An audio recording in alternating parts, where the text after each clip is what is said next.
Հայաստանն ու Իրանը համագործակցություն են հաստատել գազ էլեկտրաէներգիայի դիմաց նախագծի շրջանակներում եւ մենք մտածում ենք Հայաստանից էլեկտրաէներգիայի ներմուծման եւ այդ երկիր գազի արտահանման ծավալների մեծացման մասին, հայտարարել է Հայաստանում Իրանի արտակարգ եւ լիազոր դեսպան Մեհդի Սոբհանին։ Նրա խոսքով Հայաստանի եւ Իրանի տնտեսությունները սերտորեն փոխկապակցված են եւ լրացնում են միմյանց, ու մեր երկիրը կարող է լուրջ դեր խաղալ ԵԱՏՄ շուկաներ Իրանի մուտք գործելու հարցում։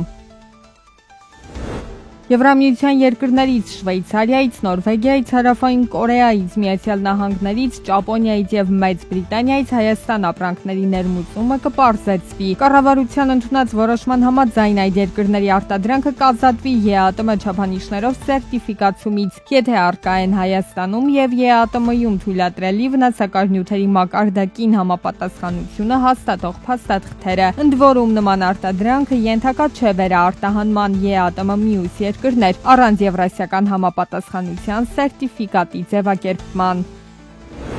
Ասիական զարգացման բանկը 45.3 միլիոն եվրոյի վարկ կտա Հայաստանին առողջապահության որակի բարելավման համար։ Վարկային ծրագրի նպատակն է խթանել բարեփոխումները հետևյալ ուղղություններով՝ առողջապահական հաստատությունների կառուցում եւ բարելավում, բժշկական հաստատությունների լիցենզավորում, առողջապահության ոլորտի մարդկային կապիտալի զարգացում եւ այլն։ Ֆինանսների նախարար Վահե Հովհաննիսյանը հանդիպել է գործարար եւ բարերար Նուբար Աֆեյանի հետ։ Հանդիպման ընթացքում կողմերը քննարկել են Նուբար Աֆեյանի հիմնադրամի գործունեությունը Հայաստանում, ինչպես նաեւ մեր երկրում համագործակցության ընդլայնման հնարավորությունները։ Նախարարն անդրադարձել է Հայաստանում ներդրումային միջավայրի բարելավման հնարավորություններին, ընդգծելով նորարարությունների խթանման, գիտության եւ բարձր տեխնոլոգիական ոլորտներում համագործակցության կարեւորությունը։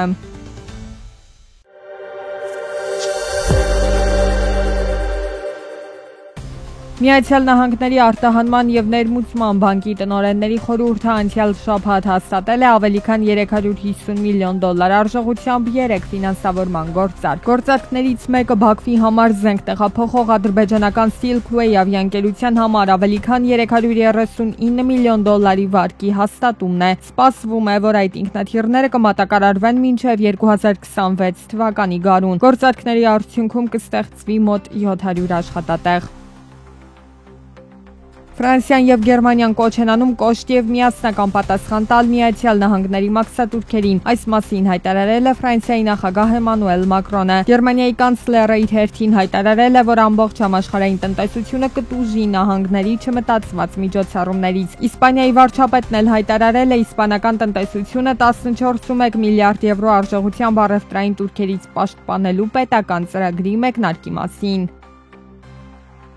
Հինգշաբթի օրը նավթի գներն ամենաշատն են իջել վերջին 3 տարվա ընթացքում, քանի որ էներգետիկ շուկան տուժել է աճող առևտրային պատերազմի եւ OPEC+-ի մատակարարման անսպասելի աճի հետևանքով։ Ամերիկյան նավթի ֆյուչերսները նվազել են 6.6%-ով հասնելով $66.95 1 բարելի դիմաց։ Սա հում նավթի գների ամենամեծ մեկօրյա անկումն է 2022 թվականի հուլիսից ի վեր։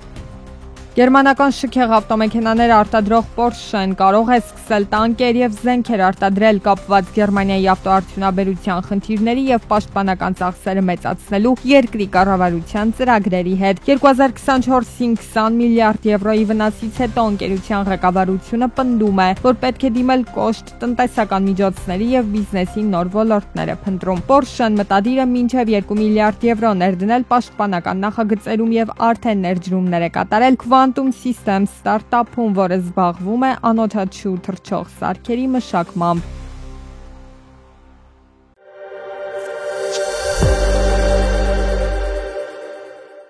Նախորդ տարեվերջից է խոսվում հայտարարագրման համակարգի մասին, բայց քաղաքացիները դեռ չեն շտապում լրացնել այն։ Հայտարարագիր ներկայացնելու ժամկետները երկարաձգվեցին, քանի որ շատերը չունեին նույնականացման անձնագիր էլեկտրոնային ստորագրության համար։ Եթե լիներ նորմալ համակարգված աշխատանք, նորմալ պլանավորում, դա կամ պետք է ուրեմն այս աշխատանքները նախապատրաստական շատ ավելի շուտ սկսվեին, շատ ավելի քիչ թվով բարիերներ խոչընդոտներ լինեին, մասնավորապես այդ նույնականացման քարտի հետ կապված։ Եթե ժամանակի նույնականացման անձնագիր ձեռք բերելը բավականին պարզ գործընթաց էր, ապա հիմա պահանջարկի ու հերթերի պատճառով քաղաքացիները դրանք ստանալուն սպասում են ամիսներով։ Տարեսկզբից մինչ հիմա 77,321 դիմում կա ներկայացված, միևնույն ժամանակ դիմումը ներկայացնելու իր հերթին է սպասում մոտ 70,000 քաղաքացի։ Եթե վերցնենք աշխատող, բայց ID քարտ չունեցող անձանց թիվը, դա ավելի մեծ թիվ է։ Հիմա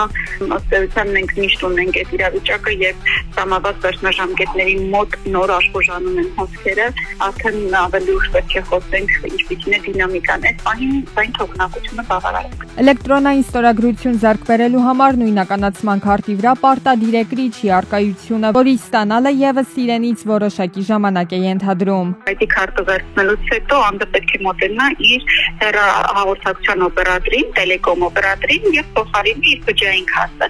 Նոր վերաթողարկված բջջային քարտը հնարավորություն է տալիս էլեկտրոնային ստորագրություն ապահովելու։ 3500 դրամ էր սահմանված էլեկտրոնային ստորագրության տարեկան վճարի համար, բայց Նելի Դավթյանն ասում է, իր տեղեկություններով որոշում կա, որ այդ գումարը չի գանձվելու հայտարարագրման պրոցեսի ընթացքում։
«2025 թվականի ապրիլի 1-ից հուլիսի 1-ը ընկած ժամանակահատվածում կանխատեսվում է Սևանա լճի մակարդակի բարձրացում 24-ից 29 սանտիմետր, ինչը 13 սանտիմետրով ցածր է նախորդ տարվանից։ Նման կանխատեսման համար հիմք են հանդիսացել եղանակի դիտված եւ կանխատեսվող պայմանները, առփասև ընդունելով վերջին տարիներին մուտք գործող ջրի միջին քանակությունը։